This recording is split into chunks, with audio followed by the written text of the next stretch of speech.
Assalamualaikum warahmatullahi wabarakatuh.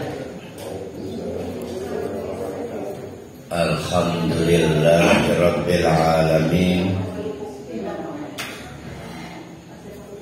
Nahmaduhu wa nasta'inuhu wa nastaghfiruh wa na'udzu billahi min shururi anfusina wa min sayyiati a'malina. May yahdihillahu fala mudilla lahu wa may yudlilhu fala hadiya lahu.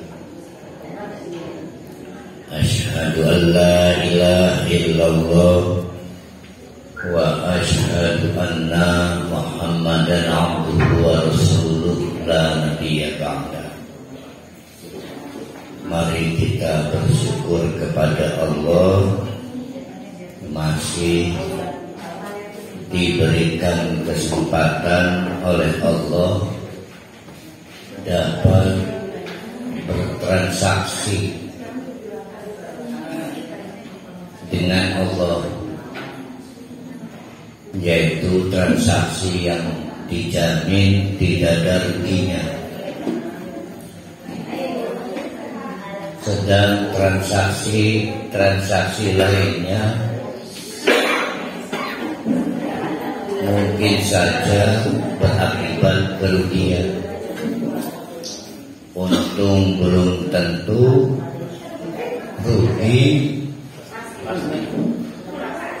mungkin terjadi, tapi transaksi dengan Allah dijamin tidak ada ruginya. Bahkan untung dan terus untung. Salah satunya mengkaji Al-Quran.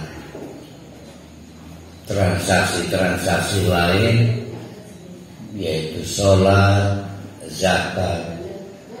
Tidak setiap orang diberi kesempatan transaksi. Ada yang dibuat tertidur, akhirnya waktu sholat lewat.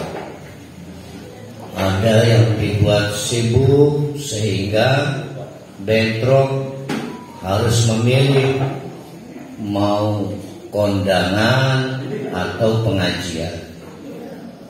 Ada aja cara setan itu menggagalkan setiap peluang transaksi.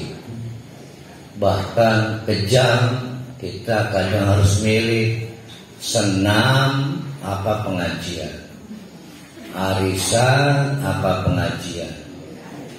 Yang paling sedih anak kita ngasih kerjaan suruh ngurus cucu, akhirnya harus memilih mengurus cucu apa pengajian.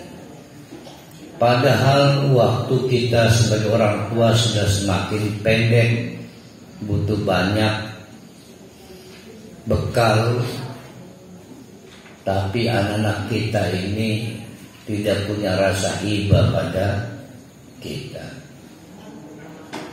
Titipkan cucunya karena anaknya mau senam, mau jogging ke alun-alun.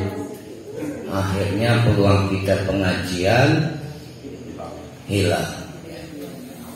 Mudah-mudahan anak-anak kita nanti punya rasa iba pada kita. Kalau yang gitu yang dosa siapa?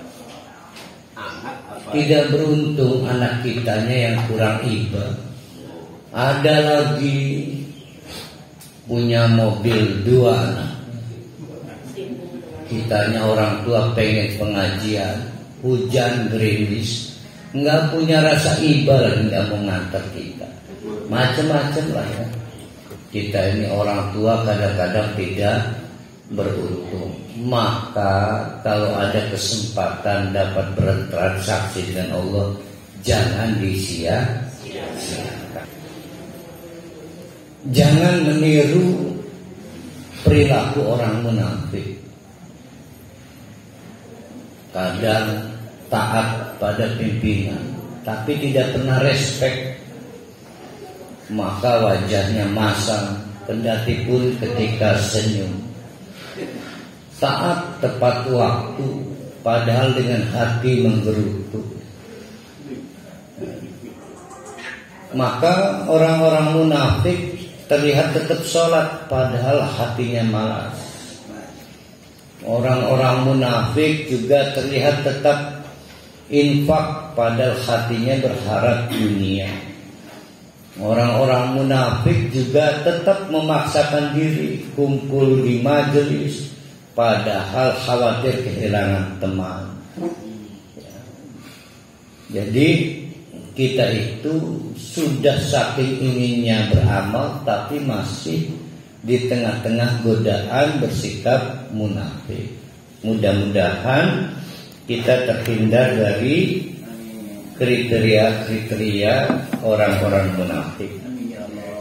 Nah, oleh karena itu banyak surat, banyak ayat Allah itu menjelaskan banyak hal tentang orang munafik itu. Tidak sesederhana seperti hadis yang dihafalkan bapak-bapak, ibu-ibu, ayat munafik 3. Nah, alhamdulillah udah kenal 3, yang lainnya banyak. Ya. Sama dengan tanda-tanda kiamat itu, diantaranya ada majikan mengandung istri pembantunya, mengandung anak pembantunya, dan yang lain-lain. Alhamdulillah diberitahu sedikit dari tanda kiamat, tapi yang lain banyak. Nah, itu uniknya di Al-Quran. Jadi yang paling sering diingatkan oleh Allah itu menunjukkan yang paling serius kita harus hadapi.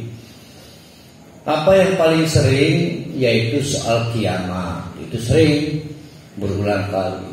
Soal munafik termasuk di surat At-Taubah. Jadi Nabi Muhammad itu, bapak-bapak, ibu-ibu, tahu diri. Soal hati tidak tahu. Yang tahu soal dohir. Maka kata Nabi sering, yang saya hukumi adalah yang dohir. Yang batin itu bagian Allah menghukumi. Itulah kenapa sering kali Nabi ngotot tetap pengen mendoakan, menyolatkan orang-orang yang oleh orang lain diduga munafik. Kata Nabi, saya tahunya dohirnya. Dohirnya sholat, infak, sampai kemudian nanti melalui Allah, melalui malaikat Jibril, Nabi dapat pengetahuan si fulan itu munafik. Karena memang soal batin itu soal Allah. Nah, kemunafikan itu soal batin.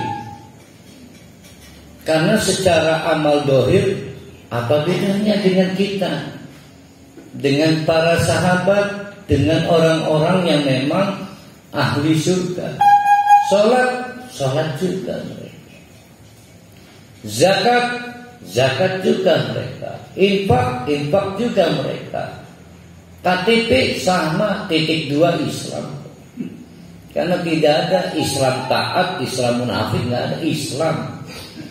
Jadi sulit sekali membedakan, dan tidak ada satupun manusia, hatta Nabi Muhammad, yang tahu isi hati orang. Nah, jadi main hati orang munafik itu. Dia pikir bisa menipu orang, tapi dia nggak bisa menipu Allah. Yang kebablasan, dia pikir bisa juga nipu Allah. Ya Allah, nanti kalau udah dapat rezeki, insya Allah saya lebih banyak infak. Akhirnya nggak juga infak. Jadi yang dipersoalkan, andai kata kisah maaf Sa'labah dulu atau kemarin itu benar, itu bukan berarti Sa'labah menipu orang, bukan. Dia menipu Allah. Dia pikir dia bisa menipu Allah. Dia pikir Allah lupa. Dia pikir Allah bisa ditipu. Kita kalian banyak nggak tahu hal. Bahkan kita lupa pada yang kita ucapkan baru 5 menit yang lalu, 10 menit yang lalu. Tapi Allah Maha tahu sudah berapa ribu kali sholat per hari. Nggak tahu, Allah tahu. Per hari udah bisa ngitung belum berapa miliar kali mengedipkan mata. Nah Allah tahu.